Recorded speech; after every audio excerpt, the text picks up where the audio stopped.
Hi guys! Welcome back again to my channel. So for today's video nga, i-share ko sa inyo yung top 4 na loan application nga na hanggang ngayon is ang bilis nga mag-approve. So kung kayo, lagi kayong rejected at lagi kayong, hindi na-approbahan sa may mga loan application na tinatry nyo, is pwede nyo nga i-consider ito mga i-share ko sa inyo. At hindi lang ngayon, syempre sasabihin ko nga din kung ano yung positive dito at yung negative feedback ng mga nakapag-try na, and personally ako din sa may na-try ko ng mga loan application na to. So ayun, may recommend ko din naman, pero ayun nga, kagaya na sabi ko kanina, para maging transparent tayo, share ko din sa inyo kung ano nga yung na-experience ko din dito na negative and positive. So ayun, umpisahan na natin. Pero bago ang lahat is, i-share ko muna ulit sa inyo itong linen spray nga na ginagamit ko, at dahil sa bango na to, lahat ng scents ay in-order ko na agad-agad. So ito nga pala is Okada, yung amoy ng kwarto nyo or ng CR nyo pagka amoy-amoy mabaho or may amoy lumlom, sprayan nyo lang na to, tanggal yung mabahong amoy na yan. So ito, kaamoy na kaamoy talaga ng Okada na nagpunta kami last year, is super bango. Pang-kill nga din pala siya ng bacteria, pang-disinfectant, at pang-neutralize ng odor. So, ayun, kung gusto nyong mag-order, itry nyo. Super mura lang. Nandyan yung link sa may description box sa baba or sa may magpa-pop up dyan sa may gilid na link. And going back na nga, itong unang i-share ko nga pala sa inyo is, ito yung recently lang review ko, and for me is pwedeng-pwede talaga siya, lalo na pang emergency. So, ito nga ay ang Mega Peso. So, super nice din ito dahil sa may bagong labas na loan application, walang mababawas. So, buong-buo mo tong matatanggap, and ilalagay ko din yung video dyan sa my screen, magpa-pop up dyan, and panoorin nyo din para sa may mas detalyado nga na explanation and sa may mga sinagutan ko dito sa may Mega Peso.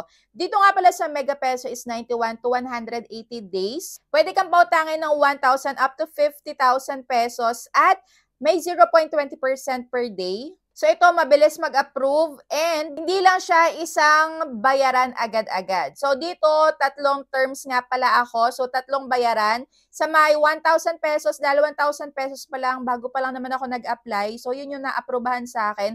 Ang nabayaran ko nga agad dito is 978 after 15 days. And yung kasunod na nga na yon is yung dalawang terms pa.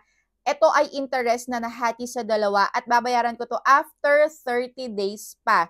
Kaya para sa akin, magaan na din dahil at least hindi siya 7 days lang na una best lahat-lahat pati interest is isang bagsakan lang. Kaya ayun, para sa akin, okay ako dito sa may Mega Peso. Yun nga lang is, yun ang positive side ko dito, positive feedback ko dito. Mabilis siya talaga mag-approve, and dito naman sa may negative is, meron nga din ako nababasa online na 2 days or 3 days pa lang before your due date ay magre-remind na sila, and medyo madami ka nga dito matatanggap na calls and text. So, ayan, reminders. At kung kayo na i-try nyo na din to, comment down below para kung may mga magta-try din na bagong palang nila na narinig itong si Mega Peso is maging aware din sila. So ako, yon yung aking positive and negative feedback dito. Since ito ay in advance ko nga pala ng pagbabayad. So wala ako dito na experience na 2 days or 3 days before nga mag-due. So yun is, nabasa ko nga lang din online na na-experience ng iba. So aside from that, wala pa naman akong ibang nababasa. Kaya ayan, comment down below. So yun yung una ko, ang Mega Peso. Dito, konti lang din yung sinagutan. And within the day, ayan, same day, mapapasok din agad sa may GCash mo yung iyong ilo-loan dito. So yun yung ating pang-una. So ang pangalawa naman natin ay ang FT Lending. So itong si FT Lending, yes, unang try ko pa lang is na-aprobahan ako dito. So kung kayo ay madalas reject sa mga ibang loan application, kung na-reject din kayo sa may super duper legit, is pwedeng-pwede nyo ding itry nga itong mga i-share ko. Pero ito nga pala, disclaimer lang, nasa sa inyo pa din yung 100% decision kung itatry nyo to or hindi. So ito is for list option nyo lang. Pag hindi kayo na-aprobahan sa may Tala, sa may BLE, sa S-Loan, G-Loan, pwede kayo dito. So ayun, nasa sa inyo pa din yung decision. Dito nga pala sa may FT Lendings, pwede kang pautangin ng 1,000 up to 30,000 pesos, and buo mo tong matatanggap. So kung na-try nyo na din to, is comment down below at kung ano din yung na-experience nyo para mabasa nga din nung mga magta-try pa lang. So dito nga pala pwede up to 4 terms and every 15 days nga pala yung pagbabayad. So yun yung nagustuhan ko dito and hindi siya talaga super 7 days lang. So dito revolving credit and tumataas to pagka nabayaran mo na. Yun nga lang, huwag ka dito mag-advance payment dahil baka maging moody to bigla, hindi ka na nila pa-reloanin. So ito yung mga nababasa ko online na ito yung pinaka lagi ko nakikita. Pagka nag-advance ka, may possibility nga na hindi ka nila pa-reloanin. So, ayun, magbayad ka sa may due date mo lang. So, ganito sana yung mga loan app, na bagong labas. Ayaw nang mag-advance payment ka dahil, ayan, hindi ka na nila pa-loanin ulit. So, yung kasing iba na hindi naman nga legit, gusto pa advance. Ito naman, ayaw ng advance. Gusto due date talaga. Kaso nga lang, ang negative feedback dito is pag late kang nakapagbayad, may possibility na kontakin ng iyong contact references. So, yun naman yung masasabi ko dito sa may FT lending. Kaya kung ako sa inyo, yung mga inilalagay nyo na contact references ay yung inyong mga kamag-anak lang, yung kasama nyo sa bahay, para once nga na may mag-text man sa kanila, alam nyo agad at hindi nakakahiya na sa mga katrabaho nyo pa malalaman na may nag-text or may tumawag sa kanila na sinisingil kayo. Dito naman, yung iba is naaaprobahan na agad ng 4,000, 5,000. So, ako naman is 1,000 ako nag-start. And gagawin ko nga to ulit ng review. Yan, papakita ko sa inyo kung magkano na yung offer sa akin. So, ito nga yung pangalawa natin, si FT Lending. And comment down below kung na-try nyo na din to.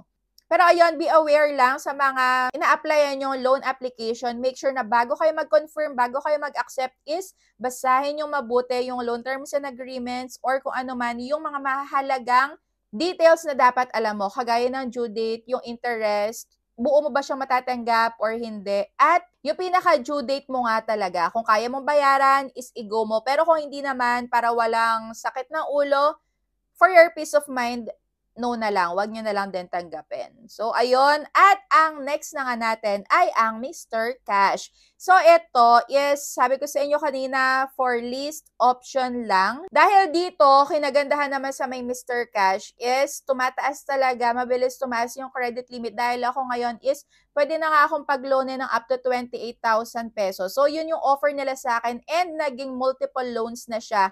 Dati, isang loan lang talaga nung una-unang labas niya na na-try ko. Isang loan lang talaga, bawal kang mag-multiple loan. So, dito is nakapag-try ako ng tatlong, multiple loans talaga. Sabay-sabay as in tinry ko. Akala ko is, eme-eme lang nila yon na apply now kahit na may existing loan ka sa kanila.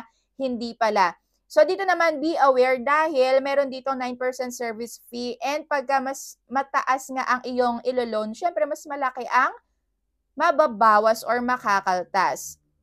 And dito, pwede kang pag-loanin ng 35 up to 45,000 pesos pagka ikaw ay repeat borrower na. So, yun naman yung masasabi ko sa may Mr. Cash. At yung negative dito, syempre, dahil aside from service fee na malaki, is kumukontak to talaga sa may contact reference kahit na hindi mo inilagay as contact reference. So, yun yung pinakaayaw ko dito sa may Mr. Cash. Kaya kayo, kung kayo ay nangangailangan talaga for emergency, mabilisan lang, pwede kayong mag-try dito. Basta meron kayong pambayad doon sa may due date na ipapakita sa inyo.